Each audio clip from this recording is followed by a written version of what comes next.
तो good evening my dear students. ये हमारा जो है एडवांस मैन्युफैक्चरिंग प्रोसेसेस का यूनिट 4 का एक रिवीजन लेक्चर है। और आपकी जो ये यूनिट है, इस यूनिट का नाम है स्पेशल पर्पस मशीन्स।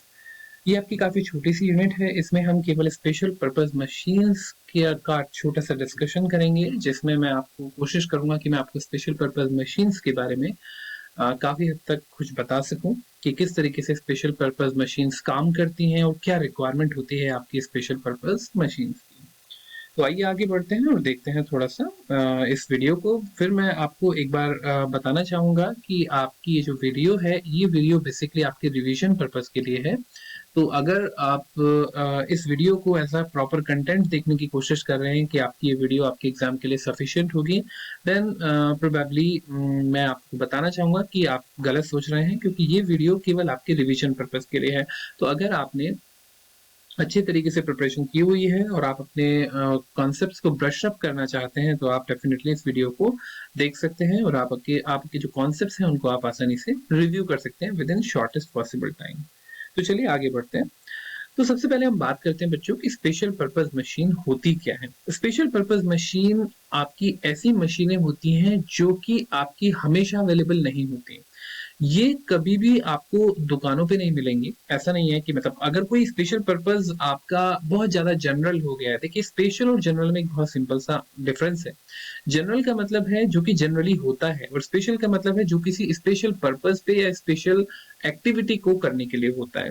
तो स्पेशल पर्पस मशीन जनरली आपके ऑर्डर पे बनाई जाती हैं, कस्टमर के स्पेसिफिक जो रिक्वायरमेंट होती है उसके हिसाब से बनाई जाती है।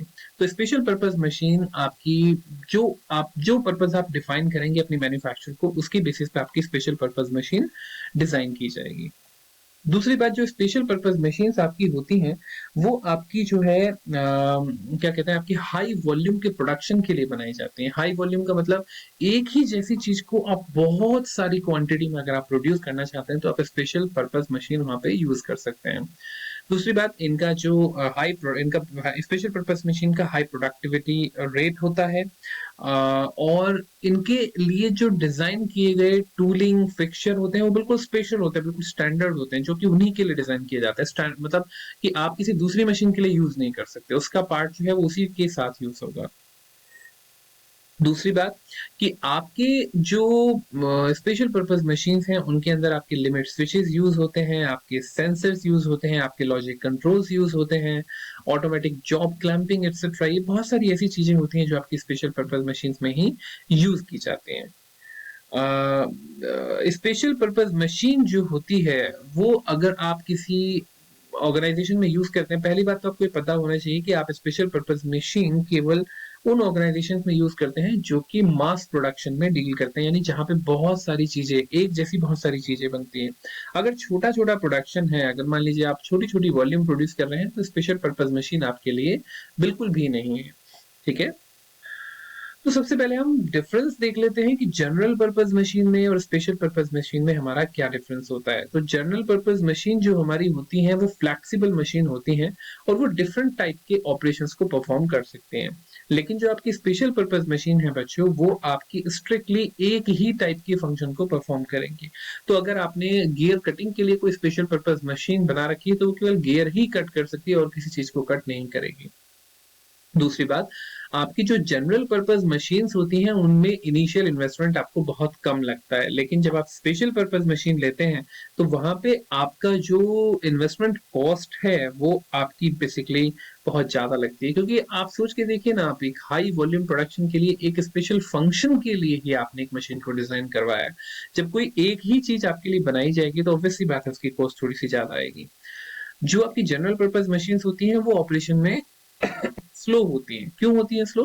क्योंकि उनके अंदर कैपेबिलिटी होती है बहुत सारे ऑपरेशंस को करने की। तो हर ऑपरेशन को वो धीरे धीरे ही कर पाएंगे, लेकिन जो स्पेशल पर्पस मशीन है वो एक ही ऑपरेशन को बहुत तेजी से करने के लिए बनाई जाती है। मास प्रोडक्शन है ना, मास प्रोडक्शन का मतलब कि मिनिमम पॉसिबल टाइम में मैक्सिमम प्रोडक्शन विद क्वालिटी आप प्रोड्यूस कर सकें।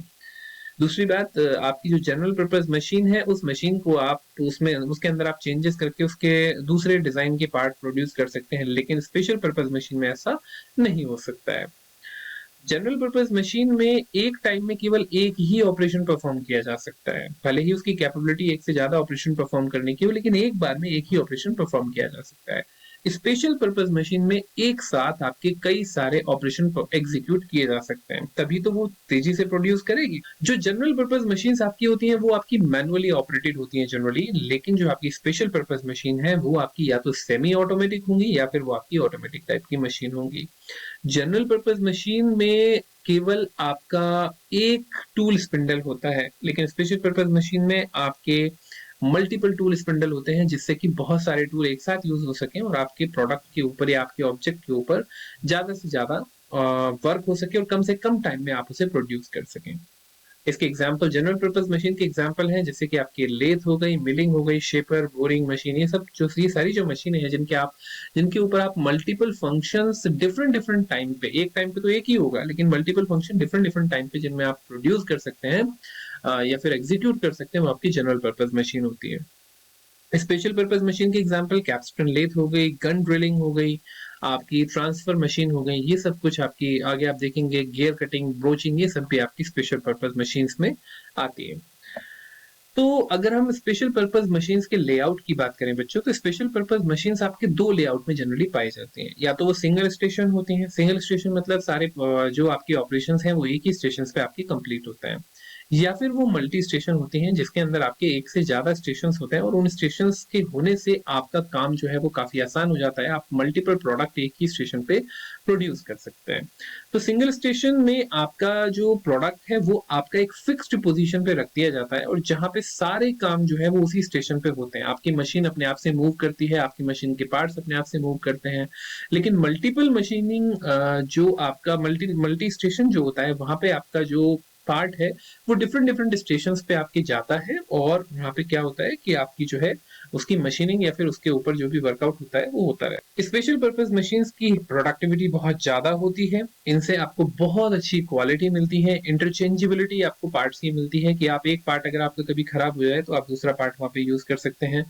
उसके अलावा स्पेशल पर्पस मशीन्स जो होती हैं वो 24 घंटे पूरे दिन में पूरे 24 घंटे तक लगातार वो आपका काम कर सकती हैं with minimum supervision. Minimum supervision का मतलब क्या है कि आपको ऐसा जरूरी नहीं कि आपको उन मशीन्स के लिए आपको कोई आदमी रखना पड़ेगा कि हाँ भाई ठीक है आप लगातार इन मशीन्स पे काम करते रहें, ऐसा नहीं है, ऐसा बिल्कुल भी जरूरी नहीं है। दूसरी बात, स्पेशल पर्पस मशीन जो होती हैं वो आपकी जनरली क्या होती हैं, वो प्रोडक्ट स्पेसिफिक होती हैं। प्रोडक्ट स्पेसिफिक का मतलब क्या है, मान लीजिए मुझे गियर को कट करना है, तो जब मैं गियर को कट करना चाहता हूं तो गियर को कट करने के लिए मुझे केवल गियर कटिंग वाली मशीन ही चाहिए, वो प्रोडक्ट स्पेसिफिक है, वो एक ही प्रोडक्ट को बनाने के लिए यूज हो सकती है। लेकिन जनरल पर्पस मशीन ऐसे नहीं होती। जनरल पर्पस मशीन जैसे मान लीजिए आपकी लेबोरेटरी में लेथ मशीन रखी हुई है, तो जब आप उस लेबोरेटरी में जाके उस लेथ मशीन पे वर्क करेंगे तो ये आपके ऊपर डिपेंड करता है कि आप क्या प्रोडक्ट बनाना चाहते हैं। ठीक है, यानी उस पर आप कोई कई सारे प्रोडक्ट बना सकते हैं, लेकिन आप जो है जो आपकी स्पेशल पर्पस मशीन है उन पे आप हर कोई प्रोडक्ट नहीं बना सकते। देखिए इसका सबसे अच्छा एग्जांपल मैं आपको मटेरियल साइंस टेस्टिंग की लैब में दूंगा। जब आप यूनिवर्सल टेस्टिंग मशीन के ऊपर काम करते हैं तो यूनिवर्सल टेस्टिंग मशीन यानी यूटीएम जो होती है उसमें आपका टेंसाइल टेस्ट भी हो जाता है, आपका कंप्रेसिव टेस्ट भी हो जाता है, आपका बेंडिंग टेस्ट भी हो जाता है ना। तो ये सारे टेस्ट आपके उस पर हो जाते हैं, तो इसका मतलब उसको हम एक तरीके से बोल सकते हैं कि वो जनरल पर्पस मशीन है, उस पर एक से ज्यादा टेस्ट हो रहे हैं।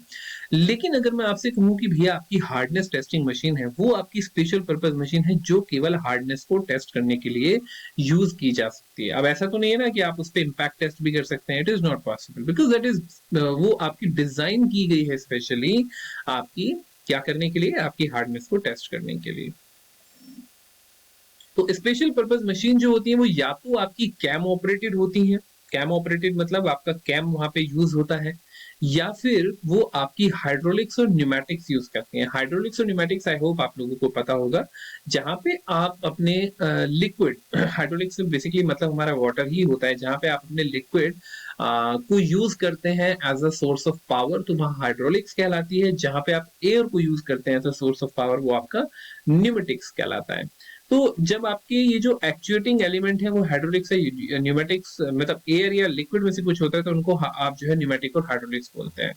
तो आपकी जो स्पेशल पर्पस मशीन है या तो वो कैम ऑपरेटेड हो सकती है, या फिर वो हाइड्रोलिक्स या न्यूमेटिक्स से रिलेटेड हो सकती है, या फिर वो तीनों इन दोनों का कॉम्बिनेशन हो सकती है, तीनों का कॉम्बिनेशन हो सकती है। ठीक है, इसके अलावा जो आपकी स्पेशल पर्पस मशीन है, उनके अंदर आपके पीएलसी यानी प्रोग्रामेबल लॉजिकल कंट्रोलर्स लगे होते हैं। ये आपका एक बोर्ड होता है ग्रीन कलर का, जो जनरली आपने इलेक्ट्रॉनिक डिवाइसेस में देखा होगा।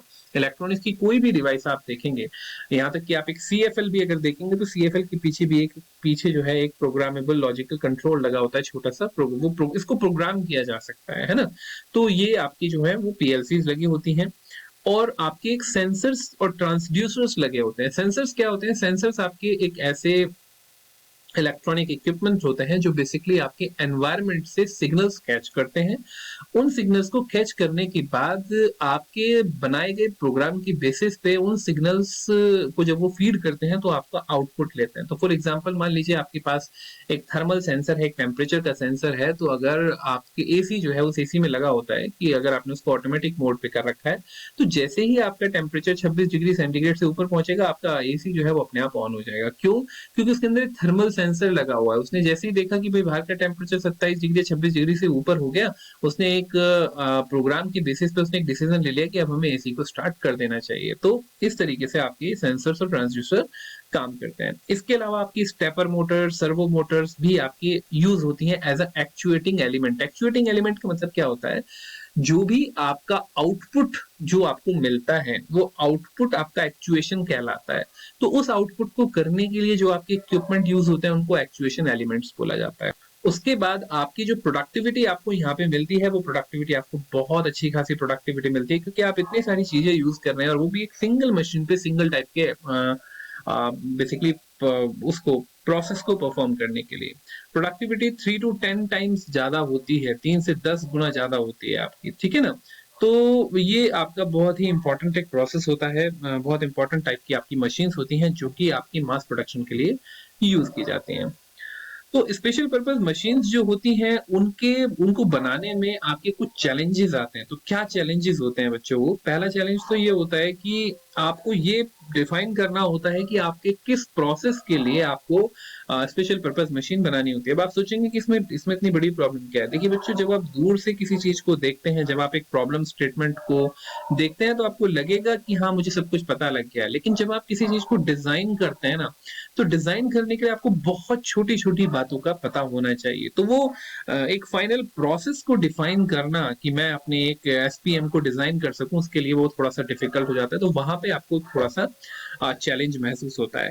दूसरी चीज कि आपके वेरिएबल्स क्या होंगे। भाई आपने एक मशीन तो डिजाइन कर दी, अब वहां पे वेरिएबल्स क्या हैं? क्या आपकी मशीन्स जो है वो हाइयर एलिवेशन पे काम कर पाएगी जहां पे लोअर टेम्परेचर होगा या प्रेशर बहुत ज्यादा होगा? क्या आपकी जो मशीन है वो मशीन 24 घंटे लगातार काम कर सकती है? अगर कर सकती है तो कितने दिनों तक कर सकती है? तो ऐसे बहुत सारे वेरिएबल्स आपके होंगे जो आपको टैकल करने पड़ेंगे। उसके बाद आपके कॉन्स्टेंट्स कितने टाइप के होते हैं? कॉन्स्टेंट मतलब लिमिटेशंस क्या हैं, कि भैया कितना स्पेस आपके पास है, कितना हैवी आप बना सकते हैं, कौन सा मटेरियल आप यूज कर सकते हैं, ये सारे आपके कॉन्स्टेंट होते हैं। और दूसरा, कस्टमर की एक्सपेक्टेशन क्या है। आप अगर एक एसपीएम बना रहे हैं, मान लीजिए मैंने आपको एक रिक्वायरमेंट दे दी कि भैया मेरे लिए एक एसपीएम बना दो जो गियर कट करती हो। तो अब आपको जो आपने मुझे बना के दी, मैं कहूँ मुझे तो पसंद नहीं आ रही, तो मेरी जो एक्सपेक्टेशंस हैं वो आपको बिल्कुल क्लियर होनी चाहिए, कि कहीं ऐसा ना हो कि आप ऐसा। बेटा देखिए, एक बात सिंपल सी समझ लीजिए, स्पेशल पर्पस मशीन को बनाने में बहुत टाइम लगता है, बहुत टेक्नोलॉजी लगती है, बहुत ज्यादा मेहनत लगती है। तो जब आप उसको बना के अपने कस्टमर को दे रहे हो, कस्टमर आपको ये बोल दे कि भाई मुझे तो पसंद नहीं आ रही, तो आप सोच के देखिए कि आपका कितना लॉस होगा। तो कस्टमर की एक्सपेक्टेशन का शुरुआत में ही पता होना और उनको मैनेज करना बहुत इंपॉर्टेंट है। तो हम कुछ वेरिएबल्स के बारे में बात करते हैं कि भाई एसपीएम को बनाते टाइम आपके कौन कौन से वेरिएबल्स होते हैं। जैसे कि आपकी डिजायर्ड रिलायबिलिटी, आपकी रिलायबिलिटी कितनी होगी मशीन की, मशीन कितनी रिलायबल होगी।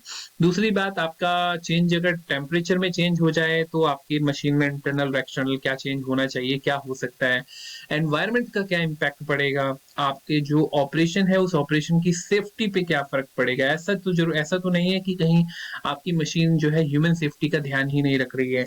प्रोसेस वेरिएबल्स क्या होंगे कि मतलब आप जो है कितने पार्ट्स को एक साथ प्रोसेस करना चाहेंगे, कितनी देर में आपका प्रोसेसिंग होती है, स्पीड ऑफ प्रोडक्शन क्या होगी कि आप 1 मिनट के अंदर 10 पार्ट प्रोड्यूस करना चाहते हैं या फिर 1 घंटे के अंदर 10 पार्ट प्रोड्यूस करना चाहते हैं, आपके ऊपर डिपेंड करता है। प्रोडक्शन की एक्यूरेसी क्या होगी, क्वालिटी क्या होगी, रिपीटेबिलिटी ऑफ प्रोडक्शन क्या होगा कि आप रिपीटेबिलिटी किस हद तक लेके जाना चाहते हैं, और आपकी फ्लेक्सिबिलिटी आपको कितनी चाहिए। वैसे तो स्पेशल पर्पस मशीन में फ्लेक्सिबिलिटी बिल्कुल नेग्लिजिबल होती है, लेकिन फिर भी अगर हम वहां पे कंसीडर कर सकते हैं तो कितनी फ्लेक्सिबिलिटी आपको चाहिए। और दूसरी बात कि आपका types and ways of communication क्या होगा, आप कंप्यूटर से कनेक्ट करेंगे अपनी मशीन को, मैनुअल फीडिंग करेंगे उसके अंदर या क्या करेंगे, वो सब चीजें आपको यहाँ पे वेरिएबल्स डिफाइन करने पड़ते हैं। उसके बाद आपकी स्पेशल पर्पस मशीन के कुछ कॉन्स्ट्रेंट्स होते हैं। कॉन्स्ट्रेंट्स मतलब जब मैं स्पेशल पर्पस मशीन को डिजाइन करूंगा तो मेरे पास कुछ ना कुछ एक लिमिटेशंस होंगी कि भैया ऐसा तो नहीं है ना कि भाई उसने मुझसे कहा स्पेशल पर्पस मशीन डिजाइन कर दो और मैं जो है अपना 12 बाई 12 फीट की एक मशीन जो है वो डिजाइन करके उनको दे दूं एक रूम के साइज की। That's not possible. उसके पास स्पेस की क्या मतलब कितना उसके पास इसके स्पेस अवेलेबल है, तो कस्टमर की एक्सपेक्टेशंस मेरे लिए बड़े मायने रखती हैं। तो लिमिटेशंस बहुत इंपॉर्टेंट है। तो चाहे वो एर्गोनॉमिक्स की बात कर रहे हैं, एर्गोनॉमिक्स कहते हैं कि आपकी मशीन का डिजाइन कैसा है, क्या वो ह्यूमन कंडीशंस के हिसाब से बनी है, क्या ह्यूमन उस पर काम करते हुए कंफर्टेबल महसूस करेगा कि नहीं करेगा, ठीक है। तो वो आपकी एर्गोनॉमिक्स कहलाती है। सेफ्टी रिक्वायरमेंट, क्या ह्यूमन जब आपकी मशीन पे काम कर रहा है क्या वो सेफ महसूस करेगा।